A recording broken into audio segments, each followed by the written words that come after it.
les réactions sur les réseaux entre la France et le Mali, entre les autorités françaises et les autorités maliennes. Je pense que pour moi, ce n'est pas une surprise, mais le fait que c'est la première fois qu'un pays africain, francophone, expulse un ambassadeur de la France, je pense que c'était quand même une décision très forte. Et je crois que nos autorités ont pris cette décision selon ce qu'on a vu officiellement. C'est par rapport à ce que le ministre des Affaires étrangères également a dit à la télévision nationale.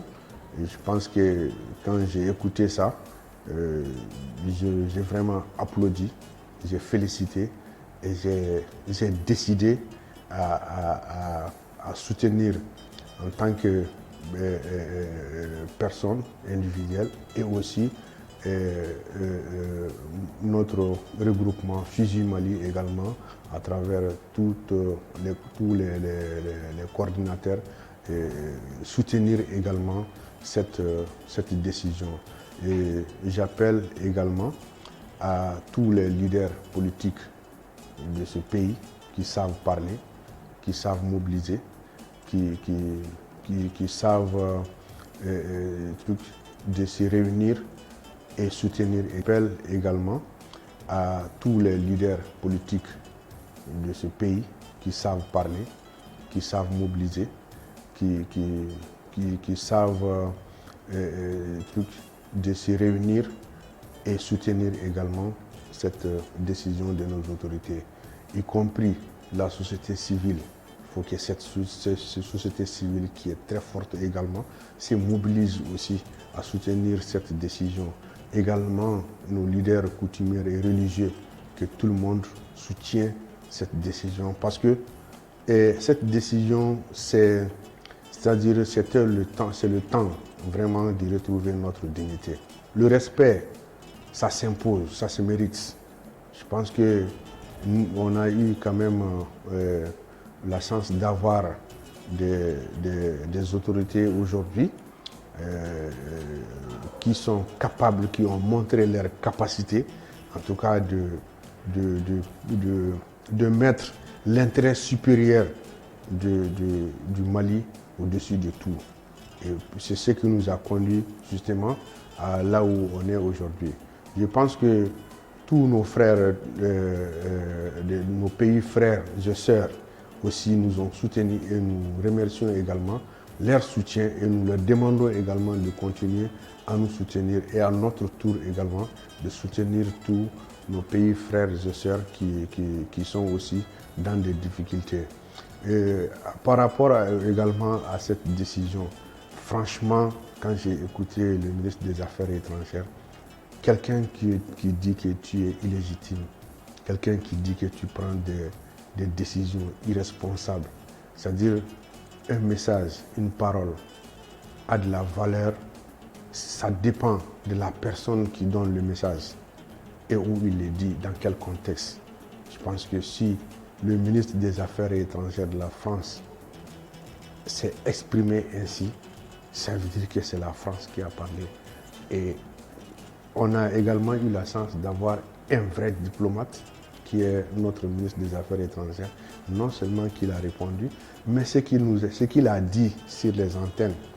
Quelqu'un qui ne te reconnaît pas, qui dit que tu n'es pas légal, je ne vois pas pourquoi, et il travaille avec toi dans ton pays.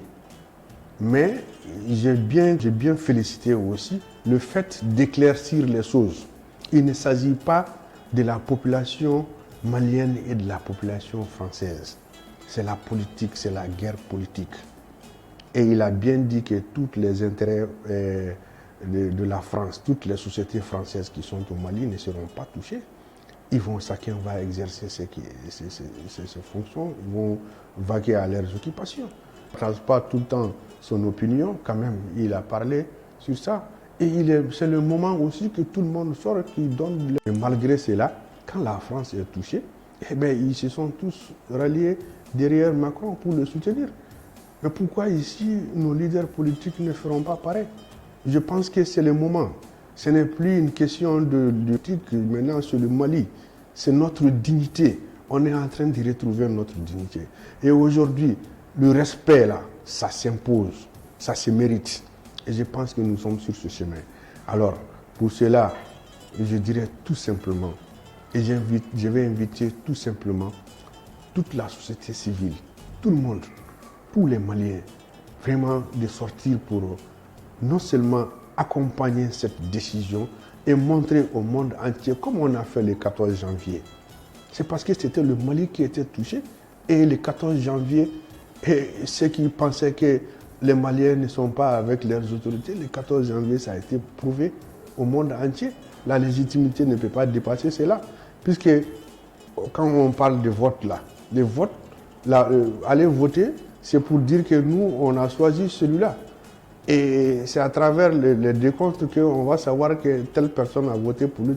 Mais si on mobilise près de 4 millions sur l'ensemble du territoire pour dire qu'on soutient celui-là, ça veut dire que la légitimité ne peut pas dépasser cela.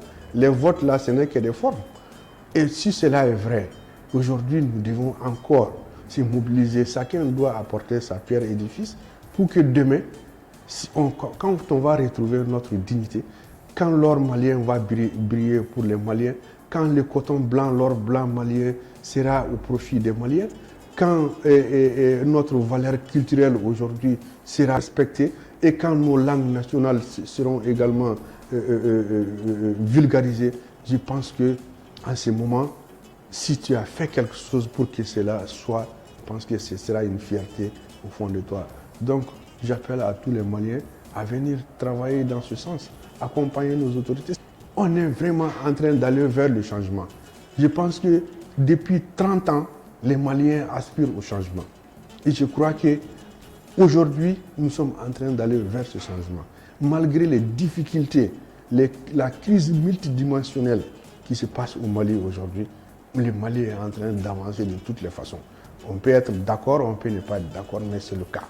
Les partenaires qui nous ont soutenus, les pays qui nous ont soutenus et qui continuent à nous soutenir, nous leur disons toujours de continuer à nous soutenir parce qu'on en a besoin.